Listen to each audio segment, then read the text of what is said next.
Hello, my health freedom loving friends. Misty Carlfeld here. I'm really excited about this interview. It's been a long time coming and it's really important. We're going to talk about the direct donor blood bill, which is HB 528. Now, one of the reasons this is important to me, a lot of you know that I have an autoimmune disease. I have the kind of blood, I get confused about what types of blood, whatever. I'm not a science person. I just know I have the blood that nobody wants, which is just fine with my autoimmune disease. I'm sure, especially nobody wants it.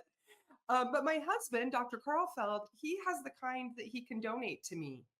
Now, if I'm in a bad way, and I've been thinking about this since I've discovered that you can't just say where you want your blood transfusion to come from, I'm like, but I would, of course, want my husband's blood.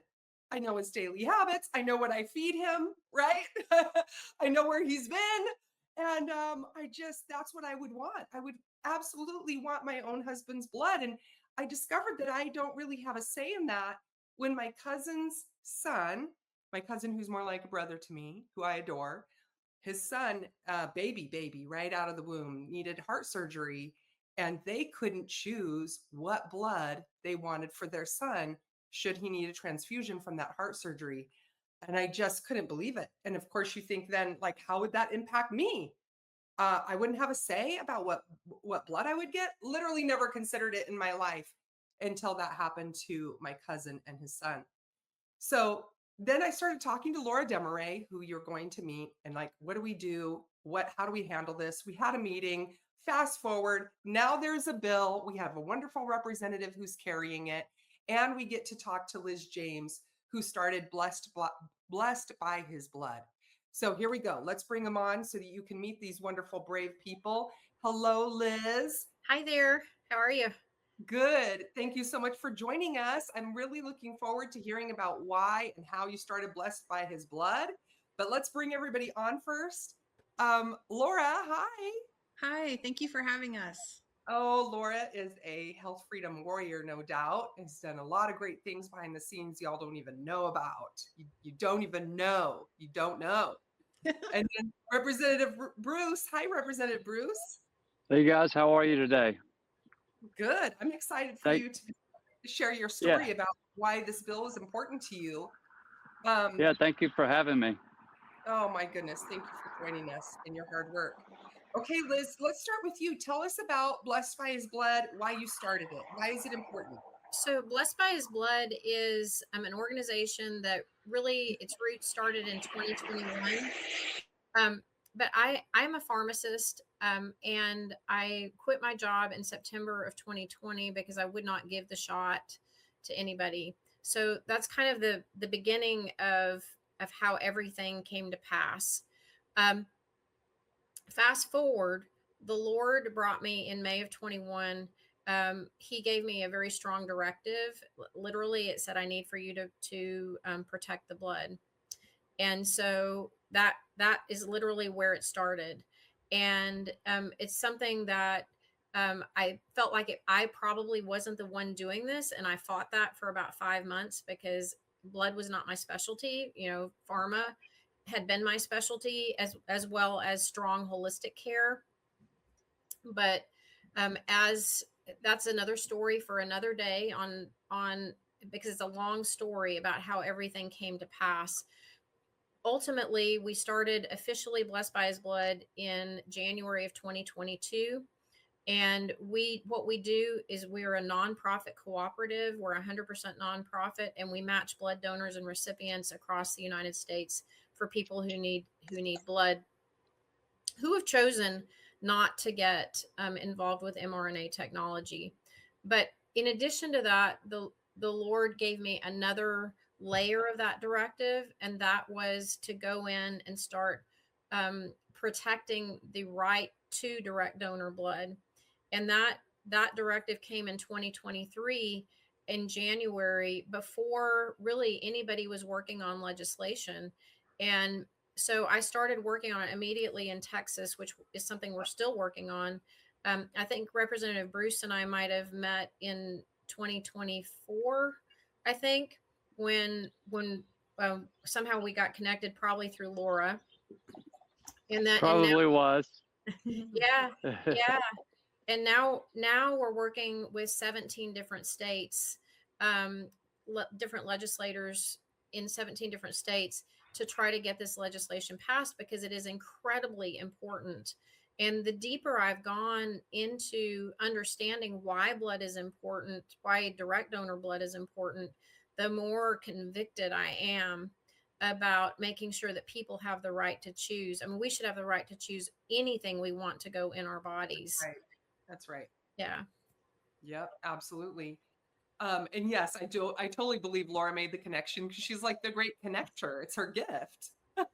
One of her gifts. Yes. Laura, so why is this important to you for Idaho? Yes, ma'am. Well, so many reasons. One, I've had personal involvement with several friends. I remember, your story as well too. All the team, all of our colleagues worked together to try to find your relative blood. I had kind of forgotten about that story, Misty, and I'm really glad you brought it up. That is the third story that I personally was praying about, trying to reach out to people about, because we have kind of a similar network of friends. Another one was an Idahoan who was trying to get a transplant. There's a lot of complications with that. Also, not only was a complication, the surgery was held hostage because they insisted that this little dying child have a COVID shot. The other issue was when we finally navigated all these hurdles, we could not get blood for this child and the mother. And so eventually everything had to really take place out of state. And I want to point out that this isn't anything novel. As Liz points out in a lot of her testimonies, this has been done for a very long time. And suddenly, especially since COVID, it is very challenging to actually have direct donor blood. Everything is the same process. Often what you'll hear from blood experts is that it's not even a change of process, and the storage is actually even just on another shelf. So in other words, it's not like there's a whole new building, a whole new anything. It's the same labeling, same process. And so and there was another person that you mentioned, that strong testimony from Dr. Tribble and Amanda Cox, that they have tried very hard to help people find direct donor blood, and it was not available. I mean, we were even looking out of state for these precious Idahoans. It should be it's a no-brainer, really. I've also had nurses ask me, because I'm kind of a lightning bolt for some health freedom, issues. I've had nurses tell me that their own families, like they wouldn't get blood transfusions, but they would have if they could have asked their church, or members that were not necessarily family, but in their community, or their religious community, or just their, family and friends. And so why is this important? Well, I don't have to necessarily go into the elephant in the room. Most people, realize there's a whole new aspect to blood donors or the blood supply. And we don't even have, it doesn't even matter if it was safe or unsafe. This is a right that should just occur because it's bodily autonomy. So we don't have to prove that anything is wrong with blood or right with blood. This is simply about autonomy. And it gives, very important point, it gives a peace of mind to the recipient. Yes. And it brings in new donors. This is very important because you'll always hear of a blood supply shortage. Most blood donors that are direct donor have never even given before, or they're not a regular giver. This adds to the supply, and it certainly doesn't take away from the supply. So thank you so much. A good point, Laura. That's such a good point. Because we're always hearing that. It's low, it's low, it's low. Well, yeah, but if I can get it directly from my husband, then I don't even have to take it from the bank. Yes, that is very key. It's spot on. Misty, we found that too in our membership. The vast majority of our members who donate blood for our recipients in need have either only given blood once or twice in their life or have never given blood before. So I would say that's probably 80 to 90% of our members. And I want to get into the membership, but I know Representative Bruce has to go. So we'll save that for the end. But I personally want to know what this membership is. Representative Bruce, why is this bill important to you? Why did you decide to carry it? Yeah, so well, it started for me with leukemia, right? I battled leukemia for several years. I was in ICU for 33 days and then took chemotherapy for multiple years. But during the ICU time and even the first year, I took a lot of different blood. Um, Probably, excuse me, every day, either blood or platelets, for a long time. So I had several times that I took the blood where I had reactions. Um, Nothing that, maybe I could have stopped at that point, but when you're in the cancer process, you just do what you got to do to stay alive. After that, and talking with other folks, I found out about self donation, or directed donation and self donation, and started looking at different legislation to, give people the freedom to choose if they wanted their blood or from a family member. And now the crazy part is this is actually legally federally. And so what this legislation does is actually just bring that into our code. And it still has certain rules. Yeah, the problem is they say, well, it's legally federal, it's allowed federally, but the process is so grueling. I mean, even one of the blood bank's website, it has an email now, and I've been sending emails to that through the whole cycle and still never got a return. So they say it's available, but it's not, if you think about it. So, I started working on some legislation last session. I think it was had too many moving parts to actually get us to where we needed to be. This year, I just focused on self-donation or directed donation. I think it's at least the option for us to choose. So everybody should have that, and it shouldn't be stopped by paperwork or somebody at a bureaucratic level, you might want to say, that doesn't allow it. So that's why I decided to run this bill this year. And the outpouring of people, I could have never been, I'm surprised at how many people have reached out and said, hey, I've been in this exact situation where I've tried to donate my own blood or use a family member's blood, and it just wasn't available for them. Mm-hmm. Now, do other states allow direct donor blood? Because if I recall with my cousin's baby, when they were in California, they were able to request a certain blood. And I can't remember if it was specifically one that didn't have the mRNA or if it was specific to a person. I can't recall. I probably should interview her. But it seems like in California, they were able to resolve this, but not in Idaho. So is direct donor blood happening in other states, just not here? So, Misty, no, and go I ahead. think they could probably speak to that a little better. I know that some of the folks that have reached out to me have had to leave the state to get it done, just because of the process. So, hopefully with this legislation, it'll at least give them a clearer path forward so that they can do what's already legally available, and it fits their medical needs. And that's why I decided to work on it. Okay. Liz, do you have something to add? Well, so we work nationwide, and what we've noticed is it's not a state by state problem in general, although Idaho does appear to have a very specific problem in the entire state. But in most states where there's some overlap with blood banks, that's not been as much of a problem. We do have some blood banks that are very easy to work with, like One Blood out of Florida, and then but there's also a blood bank in California that is easier to work with. Now, when you need blood, you have to get like three things done. One is you have to have a doctor who's willing to write the order, because it does require a medical order by a doctor. The number two thing is, will the hospital fulfill that order? And number three is, will the blood bank honor that order?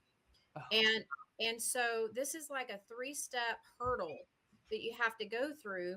And if you get to if any of those have a stop to them, then the patient is out of luck. And Wow. what Representative Bruce's bill will do is, well, that will prevent that from happening. The patient will actually have the right, and those three hurdles will be abolished. Because, I mean, this should never happen anyway, but we do find it happening a lot, and it's honestly throughout the United States. I'm in Texas, and the largest blood bank in our area shut down the right to directed donor blood in 2023, two months after we started legislation in Texas. And so that means that 250 hospitals and transfusion centers that they serve no longer will honor direct donor blood, because not because the doctor won't write the order or the hospital won't do it, but because the blood bank won't supply it. Wow. Well, it's really embarrassing as an Idahoan that California is more respectful of bodily autonomy in this area than we are here in Idaho. So, And same in Texas too. I mean, like it is embarrassing, yeah, you know? yeah, I'm embarrassed because I consider us the most health freedom state around. We now have the Medical Freedom Act, along with all of the exemptions for vaccines. I mean, even including daycare and college. We've worked really hard. And this is just not something I even ever considered. Honestly, until it happened to my cousin, I never thought, what if I need a blood transfusion? And if you're thinking about it, when you need a blood transfusion, it's probably too late, right? Yeah, so when you actually need a transfusion, that is the rock and the hard place moment. And it's not the time to have to make really fast decisions. But you also, at that time, you're required to sign a piece of paper that's separate from every other paper that you get from the hospital, saying whatever happens with this blood transfusion, it's nobody's fault. We've done our due diligence, and you basically get what you get, what is in that bag. But the thing is about 75 to 80% of blood transfusions, like Representative Bruce's transfusions, there's time to plan, because when somebody's going through something like leukemia, or they have a high risk pregnancy or something like that, we have time to get the donors together and have the blood on standby. It's Mhm. we Right now we can't help with like if you're bleeding out trauma, and Sure. you're going to get whatever you're going to get. And Representative Bruce's bill allows for that too. So, Amazing. so there's no restrictions on that. It's a very well thought out bill. Amazing. Representative Bruce, if it's not too personal, when you said that you had some reactions to some of the transfusion blood, can you share with us what that looks like? Because I really just don't know. Yeah, well, when you're getting blood, you go in, you have your blood drawn, they check all your numbers, and then they start to give you the blood. Sometimes it's like an anaphylactic shock. So you can start those processes, hives, sweating, aches, so it's like kind of a severe peanut allergy, if you would. And so they'll stop the transfusion, give you the medications to bring your body back to normal, and then you miss, depending on what time of day it is, you either miss that day of blood, or just to get your body back to normal. So a couple of times that happened. One time not so severe, you take a bunch of Benadryl, but the other times I actually had to have like a shot to calm it all down. So, but No you idea. know dealing with blood cancer is a whole new bag of tricks. And for something like this donation just allows people who want to know where the blood's coming from, who can possibly donate their own blood, that they can think that process out and just be more mindful of what their treatment looks like. And I think that's what's important here, is for the individual to be able to plan what their medical treatment is, and Yes, have the option to do that. absolutely.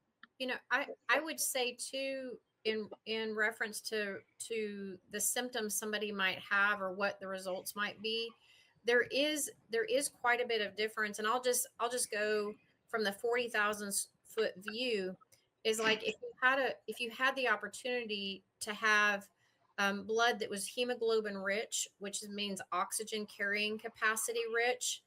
If you're in a healing crisis, you need oxygen rich blood. You don't need blood that has lower hemoglobin, which they do watch that. Hmm. you know, when you're donating blood. But the problem is, the longer the blood sits in a bag on the shelf, the hemoglobin starts degrading. And so while you might have a good donor, but the bag has been sitting there for a while, the hemoglobin content goes down. Wow. And so then your oxygen carrying capacity has gone down too. So that's a problem. But blood is only tested for 12 things, and there's a lot more than 12 things that can write in your blood. So so that's something to think about as well. Um, but if you have a choice between blood coming from, I'll just say, like a 25-year-old athlete who's not on any medication versus and truthfully, the standard American donor now is about 55 or 60 years old, and they're typically on a standard American diet, and they're on, which means they're also probably on 3 to 5 medications. And so all of that comes into play too. But just from that 40,000-foot view, whose blood would you rather receive? You You're know, totally right. And that I am recalling that my daughters both, when I was in a really bad way, they were like, "Mom, would it help if we donated our blood?" And I was like, "I don't have any way, even if I would accept that." It's a humbling thing to have to consider from your own kids. But I just knew that there was no method for that anyway. But age is it's a good point. and I'll say this, I'm 59, and I donate blood to a 13-year-old who has beta thalassemia major, which means that her body does not make red blood cells, and she requires a blood transfusion every single month, or she will die. And so I am one of her donors. And I think she has about 15 or 20 donors, because she needs 2 bags, sometimes 3 bags of blood a month in order to survive. And this child is a cheerleader, runs track, and is a straight A student as long as she gets her blood. But Amazing. it is amazing. It is amazing. But here's the thing, her mother can, and she too can tell if she who her donors are by how she feels during that month. And I try to eat as healthy as I can. I'm not on any medication. I work out at the gym, and they have told me, they're like, we can totally tell whenever she's got your blood. I Wow. mean, this is really important too, from like a donor status. Is like, this is another reason that we take care of our temples, so that we can help other people in the best way possible. So Absolutely. Amen to that. yeah. Okay, so I'm going to share this link, you guys, because I want you to see what it looks like on the legislative website. Okay, so I'm going to share this link right here. You're going to be able to go to the full bill information. You can go to the bill text, the statement of purpose. You can follow along with where it's at. So, Representative Bruce, can you share with us? Oops, that's not what I meant to do. Can you share with us where the bill is now and what we need to do? Yes, ma'am. So, kind of the process, we got it out of the House committee, off the House floor, and then it passed through the Senate hearing committee. So now it's on the Senate floor. I believe it should be on the third reading. Typically, the Senate will bring up their own bills before they get to House bills.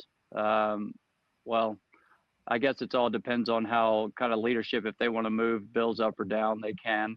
But it's on the third reading calendar in the Senate. And so that's where, it gives you time to email the senators and just tell them your story, tell them why it's important to you, and what this possibly could do for you if you are dealing with some type of health issue. So, and I'll kind of just say this is, it shouldn't be such a hassle to do this, right? And we're not fighting with the blood banks. We're just saying that this is our own choice, and we should have that option. And as many people have been through health issues, our whole country is dealing with health issues. One other choice is just better for everybody. So I think that if you reach out to those folks, tell them your story, tell them what you're dealing with, and that you would like for them to pass the bill and send it to the governor's desk, I think they will really appreciate that. uh, I know as a representative standpoint, when I get emails, I try to follow up with them and at least call the folks back and take the time to read them. So, it's important. Doesn't have to be heartfelt. It could just, whatever's on your mind, just reach out to them, tell them why it's important, and ask them to vote yes and send it to the governor's desk. Amazing. And Misty, I might add, just as a citizen, a citizen activist, I guess, or, somebody who tries really hard. The letter, I like heartfelt. I agree with Representative Bruce, but also really respectful, whether it's heartfelt or just matter of fact, but always respectful. And that, our legislators are just regular people. They're trying their best, every one of them, no matter what side they're on. They're just trying to do their best. And I just encourage citizens like myself to let them know your thoughts, and always respectfully and kind. And they respond to that just beautifully. And I just want to thank all of you guys too for caring about this matter, and Representative Bruce for sticking your neck out like that, because when I went into the to give testimony into the House, because this is a very near and dear subject matter to me, because I've had surgery before and I didn't have direct donor blood. So I would not take any other blood. I would not sign for any other blood unless they could salvage my own. I just left it in God's hands, and God was good. And so were the surgeons. But I just thank you for even sticking your neck out to this, because that was a packed room in the House, not as packed in the Senate, but it was a battle, and it went really well. And thank you for just sticking your neck out for all Idahoans, and Misty for your amazing work, everything you do, and for Liz showing up all the time and teaching people, about the beauty of direct donor blood.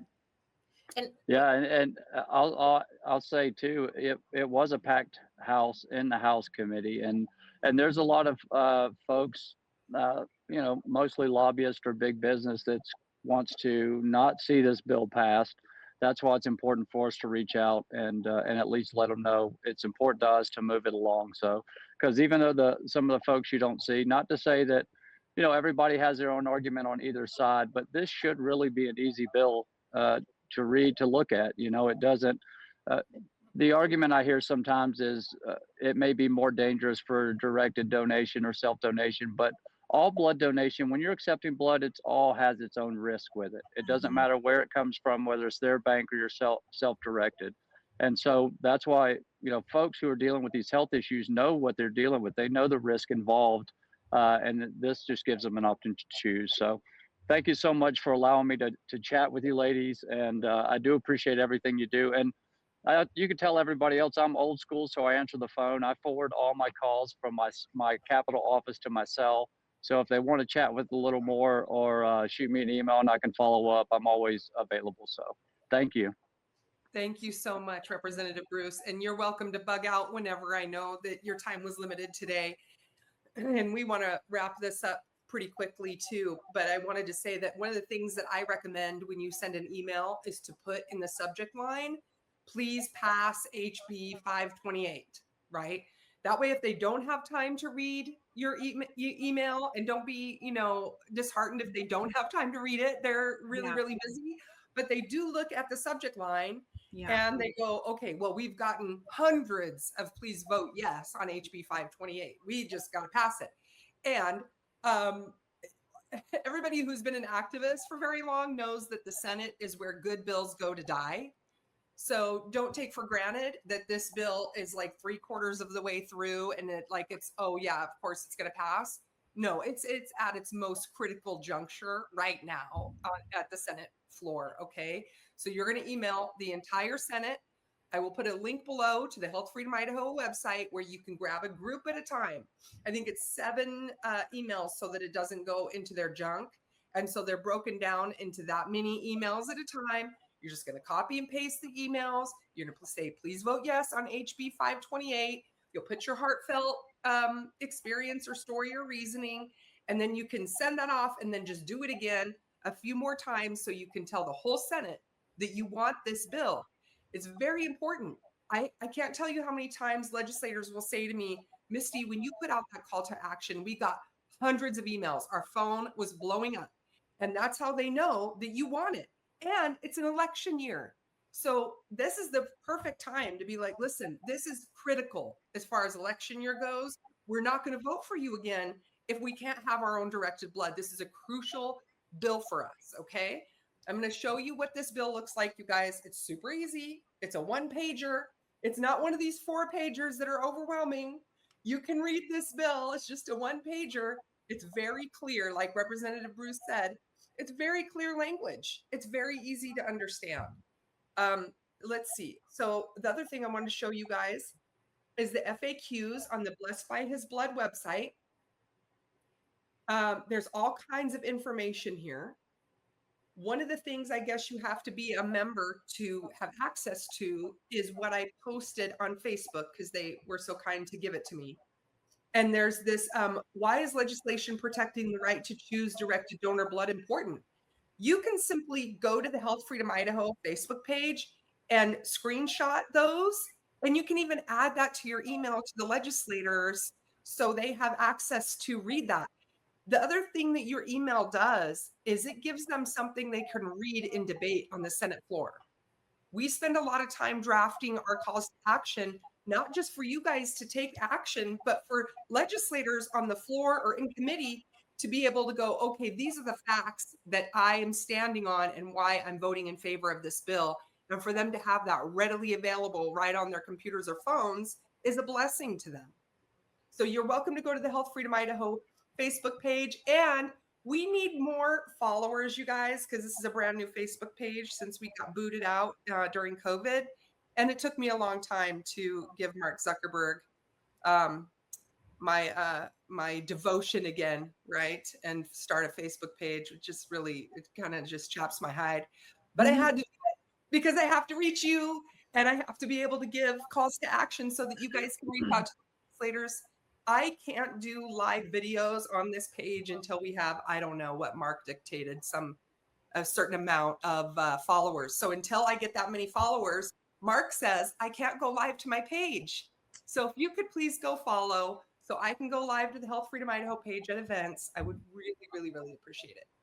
And then the last thing here, I'll go, let's see, maybe Liz, can you explain why this link is important? I haven't had a chance to look at this one. Okay, so this link is important, and it's important for blood, but it's important for a lot of different reasons. But this is more for people who are really concerned about the mRNA, that aspect of the blood. So if we want to go down that rabbit hole, we can do that now, or if you want to save it for another call, we can do that too. Let's save it, Liz. I'm thinking I would really like to do a video specifically with you, picking your brain and learning more. And we can take a little more time to dive into these things because obviously you are a wealth of knowledge and we've just, scratched the surface today. I think the most important thing to understand is that 1 in 70 people ends up needing a blood transfusion every year. Wow. And that could be any one of us, you know. And by the age of, I believe it's by the age of 92, there's like a 96% chance you will have had a blood transfusion in your lifetime if you live that long. So, or a blood product need in your lifetime. So this is something that affects every single one of us to some degree or another. If it's not you individually, it'll be somebody in your family that you're going to have to figure this out. And just like insurance or everything else where it requires planning, if you don't have a plan, you're going to get what you get. Yeah, I had the same correlation in my mind about insurance. Like we do all of these preparation measures with insurance. This is another preparation measure. Go ahead. I was going to say, you had asked about membership, and we are 100%. Exactly where I was going.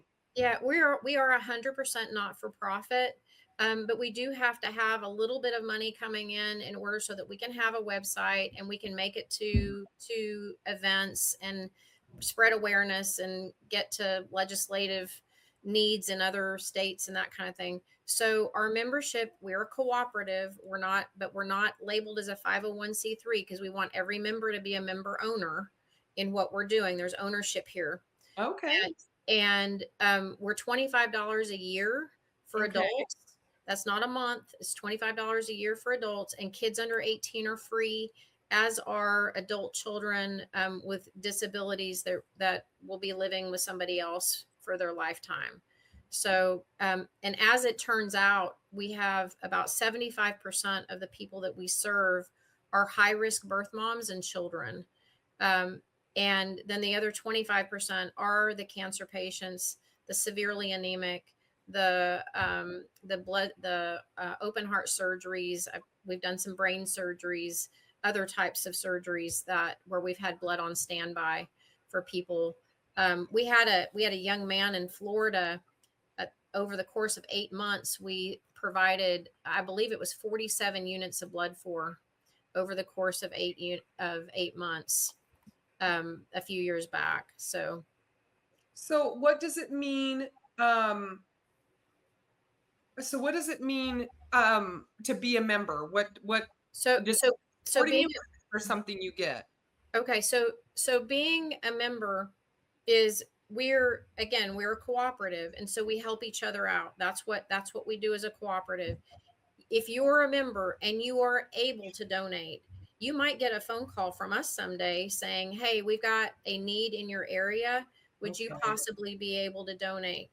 But at the same time, if you ever need blood, we will be doing the same thing for you. And what we also do is we don't just give you the resources. We actually walk you through the process. Mm-hmm. We teach you how to talk to your healthcare professionals so that you don't accidentally create a hostile environment. Mm-hmm. How to, right now, with the barriers that exist, we teach you how to hopefully work around those barriers. If we can't work around those barriers, and that's evident, then we give you other alternatives and help navigate whichever situation might best work in your situation. But we definitely don't leave you hanging, and we'll see you through to however it ends. But this bill, I cannot understate or overstate how important this bill is for Idaho, because you guys have got a problem. I mean, it's the whole state. It's not just North Texas where we are. I mean, if I really needed blood, I could go up to Oklahoma, or I could go down further into Texas, to more central Texas and get blood. But y'all would have to, for the most part, you guys right now are going to have to leave the state. Yeah, right. And I think that's a perfect way to wrap it up. Thank you so much, Liz, first of all, for following his leading and answering, his call to you. I really, really value and appreciate that. It's a very special person who says, "Yes, Lord, send me, Lord, I'll do it, Lord." And it's an honor to meet you. And Laura, I know you're another person who's exactly the same. So I feel blessed to be on this interview with you and to be partnering with you and hoping to get this bill passed. Thank you so much, ladies. I appreciate you.